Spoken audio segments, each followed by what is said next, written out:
I want to introduce Cherri BP, who, as I mentioned before, walked here. So I think we should all give her a round of applause for that. So I walked here to raise awareness, but also to a larger degree, there was so many facets to why.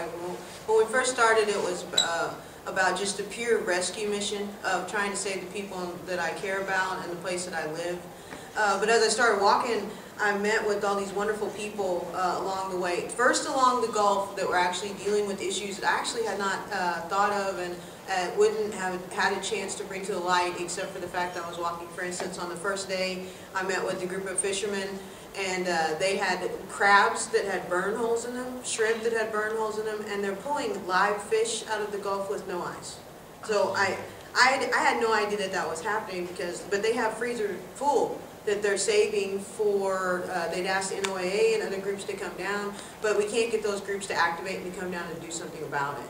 And it's not hitting the mainstream media, so of course you don't know about it either. So I wouldn't have known about it if I hadn't walked to that area and happened to meet with these people, but a big Cajun old man came up and he was showing us the crabs, but he just kind of teared up and he said, you know, why do you care so much about us? And my husband's an oil worker. He works in deep water rigs. When the Deepwater Horizon happened, he was 100 miles further out drilling, and the moratorium came and he's not working now, you know, but so, and when the first moratorium, the 30-day thing came, we were like, yay, because I really wanted him to be safe out there. And the truth of the matter is just the oil workers are not safe. You don't hear about it, but oil workers die all the time.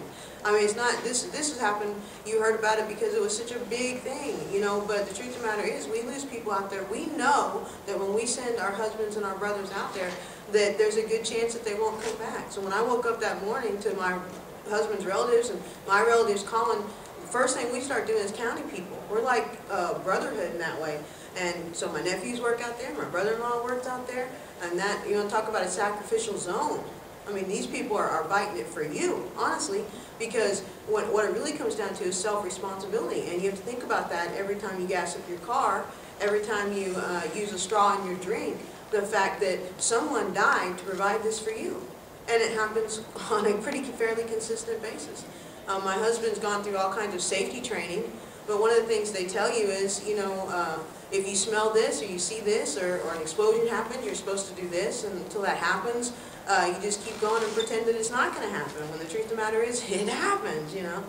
How many times, I was just talking about this, that I talked to the gentleman downstairs. He's one of the sick, you're going to hear from him tonight, but he was on the cleanup crew, and he's ill now. We have 11,000 ill people in the Gulf of Mexico that you're not hearing about. And he was saying, they told you if you smell rotten eggs to get out of there, but what they did was they lifted the thing that the smell was coming out of, and that wind went right into their faces. Well, I knew exactly what he was talking about because my husband went through classes before where they said if you smell that rotten egg smell, you need to get out of there. But what ends up happening is one person smells it and they go down, they pass out. Another person goes to help that person because we love each other, like all people do, and they fall on top, and another person comes in, another person comes in. This happens quite often, where you have basically a pile of people, so that when they fix that situation, they start pulling people off. Inevitably, the person on the bottom is dead. It's very common. This happens often. So they don't tell you about that. This is, you know, drilling is not safe. It's just not safe for our oil workers. But I live in the Gulf of Mexico. The truth of the matter is you do three things in the Gulf of Mexico. You fish, you drill for oil, or you work in tourism. And all three of those things are down right now. So basically for people that have a maybe less than adequate education system, what options do we have? So another reason for the walk was to bring clean energy jobs and options down to the Gulf of Mexico. Because I want to keep my people safe, but we have to live. We have to be able to survive. And a lot of times what happens with the environmental movement is they come in and they say, well, stop drilling. But you're right, we need to stop drilling. We need to transition over, but it has to be a transition. And the truth of the matter is, these oil companies are putting billions and trillions of dollars into clean energy because they know that the oil is running out. That's why they're going so deep, is because the oil is running out. There's not as much left of us. They have to go out there because if you look at a map of you know, Louisiana's Gulf, it's just so many dots everywhere. We have to get deeper in order to get this oil. So, they're putting all this money into clean energy. but they are not taking our oil workers with them. So part of when I speak, is speaking on behalf of the oil workers in a way that they can understand that they are making this transition. This is going to happen. So for you and for your children, we need to take the oil workers and subsidize some kind of retraining so that they will be allowed to get into this new area. And when we speak the language to them, that's what we have to say. You know, we have to reframe the whole fight. Because what we're doing is not working. And that's the truth of it. So that was another aspect. But as I started traveling all the way up, I found out that there's all these little fights all over the country, all these EJ fights, whether it be a toxic dump or uranium or whatever. And these people are people like me. I'm just a mom. I didn't do this before. I would have been working on this since the spill happened. And they don't have the resources they need, and they don't understand how to reach out to the I've learned so much in the last year, it's not even funny. To reach out to the media, how to deal with politicians, where to go or what to do. They feel very alone. They feel very unheard. That's a horrible place to be. Right now we have 4 million people in the Gulf of Mexico that can't get their voice out. You know how frustrating that is as a people? To not be heard, to have 11,000 sick people, a health epidemic, and to not be heard? It's insane.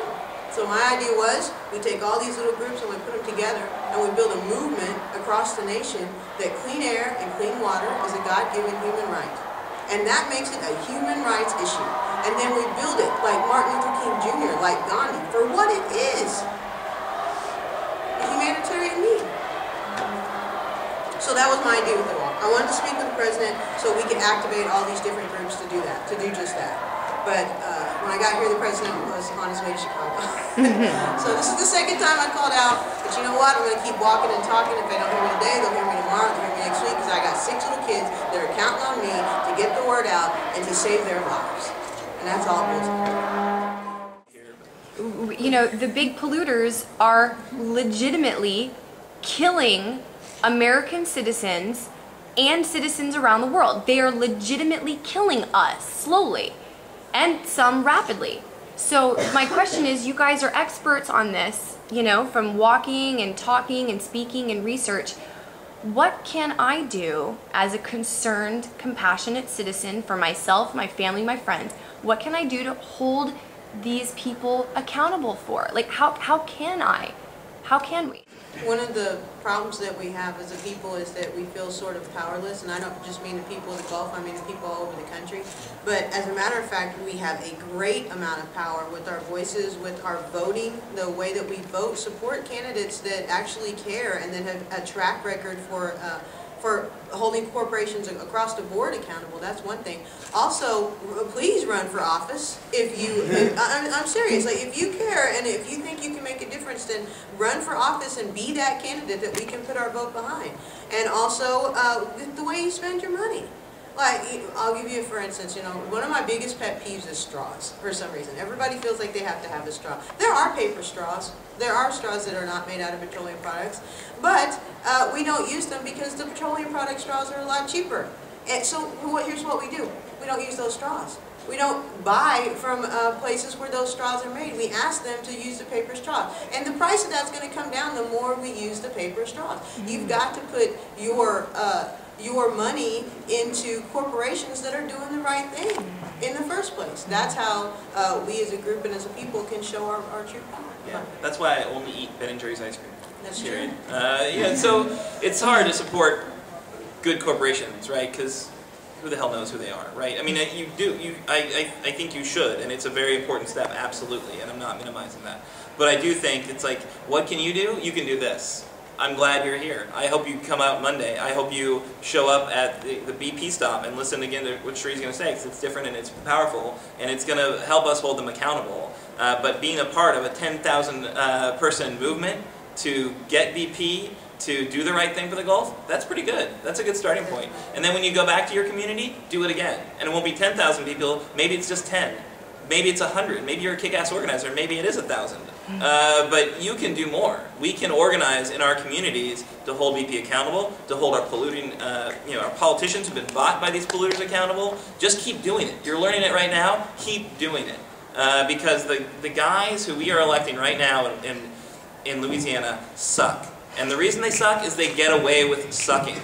Because we do not have folks who are going, you know what, this is not acceptable to me. It's like, I'm out there and I'm the guy quoted in the paper every goddamn week talking about how they suck and how they, you know, they take the money and don't do anything good for the people. But if it's just me, like, you know, I'm just going to keep getting quotes, but we're not going to see real change. And like and it's on us too, like Cherri and I need to get together because we need to make sure that the oil rig workers know there's a difference between supporting a safe industry and just doing what the industry wants. You know, and the oil industry workers, they get it. You know, but we need to build some common ground because they don't trust the industry, they don't trust the environmentalists. We don't trust them. If we don't find, you know, this kind of, I think the three folks here on this table need to get together and, you know, start organizing to make some of that change. So. I gotta tell you a story too. I went to Clean Gulf, which was held down in Tampa, and it was an industry meeting, and Rainforest Action Network actually helped us get in. And one of the things that came to the light during those meetings, they wouldn't let you record in any way, shape, or form, of course, but during those meetings was, they said very clearly that the burning of oil and the use of dispersants was no longer considered an alternative option. It was the option, which is very scary. And but they were going to do a lot more talking about dispersant use, which I'll talk about in other forums, and how hazardous it is. But someone pulled a permit, and maybe 6 people were outside protesting. Maybe 6 people. In fact, honestly, I know the guy that ran it, he actually paid a homeless lady to come in and to protest with him for the day. Stopped completely the whole industry from talking about dispersants for the rest of the day. Just because he pulled the permit. You understand? This is what I'm talking about. You think you have no power, but you do. And it doesn't even take a whole lot of us. I love that guy because he made them quake for a day. You know? Yeah, shame.